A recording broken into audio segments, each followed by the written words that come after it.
Hey guys, so it's me, and I'm in a different position. I'm for once not lying in my bed filming the video. Instead, I'm sitting on it. This is going to be a video about my experience just because a lot of people ask with antidepressants. I'll say anti-anxieties too, I'll throw them in there. Traditional antidepressants and anti-anxieties.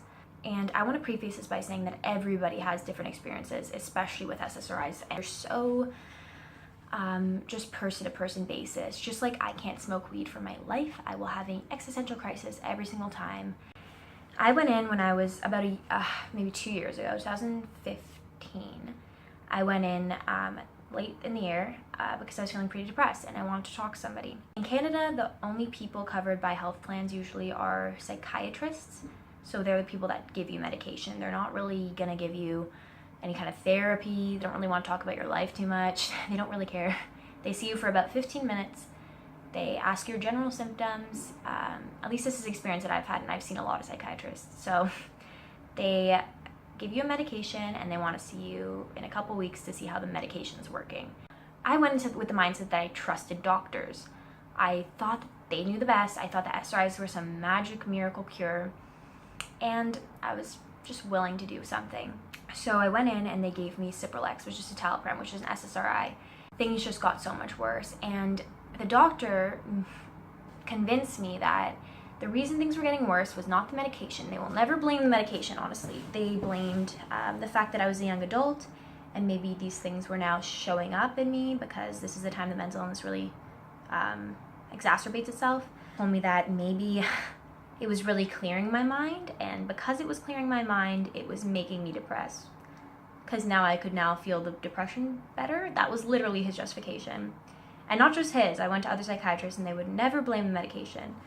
So I was like, you know what, maybe he's right. Maybe I'm becoming bipolar. Maybe I'm really just like finding out that I'm this certain way. And he told me to stay on it for 4 weeks. All the negative effects happened during then and afterwards as well. And then he thought that maybe it wasn't a high enough dose. So he prescribed me double the dose, which was 20 milligrams. And I began to lose my ability to think rationally because I was so depressed. I was crying constantly. I was just so down and anxious, panic attacks. I had thoughts of hurting myself and suicide, which I had not ever had in my life. And for some reason, and I know it's easy to say, well, why? How could it's so easy to notice? Like, it was medication. I was so just desperate for something to work at that point because I was so bad that I would listen to anything the psychiatrist said, which is sad, which is really sad. But I think a lot of people probably fall victim to that.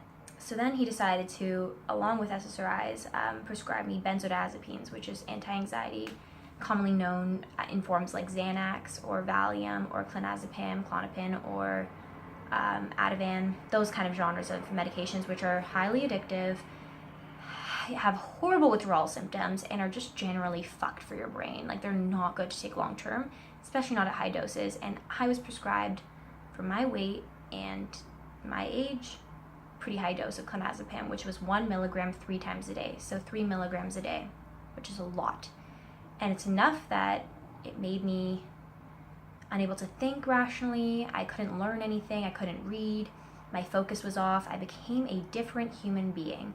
And that, mixed with the SSRIs effects, was insane. It was like I had the SSRIs, which just caused me to kind of be crazy and emotional and kind of just depressed and kind of scatterbrained, with the Benzos causing me to have low judgment, poor decision making, becoming irrational and impulsive.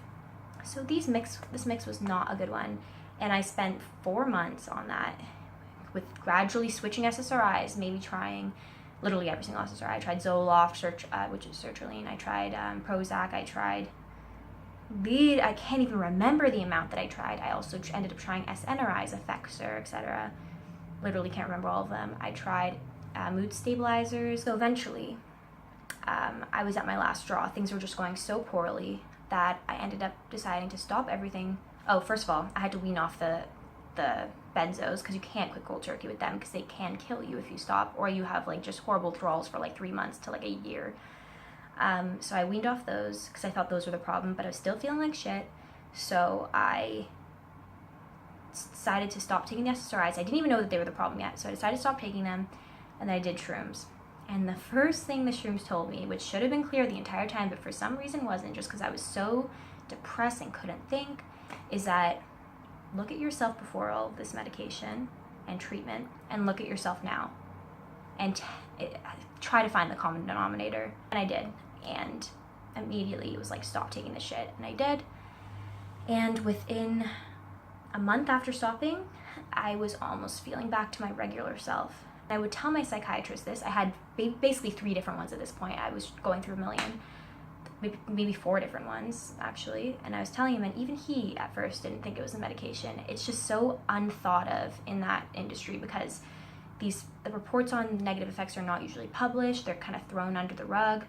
They're brushed aside, even though the bottle is black box labeled as may increase risk of suicidality. It's just like, nobody talks about people who have bad reactions. And that's what I'm saying. I don't want to say that everybody has bad reactions or never to take SSRIs or fuck big pharma, but I mean, it's all person to person. Just don't let your doctor dictate what you're feeling. Don't let him tell you what you're feeling or what to do or make you kind of confused, because you know better, and they're not all knowing gods, unfortunately. So after quitting, obviously I didn't become better overnight.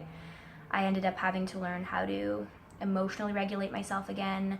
I was learning to not depend on drugs, especially benzos. I was learning psychological reasons for how I felt, more like emotional reasons. And I decided that I would just do shrooms periodically and surround myself with positive people, because at that point I was so isolated because I was so depressed, and I lost that support system a little bit. So I gained that back, and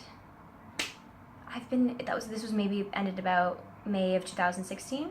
So that was the last time I took SSRIs, maybe April.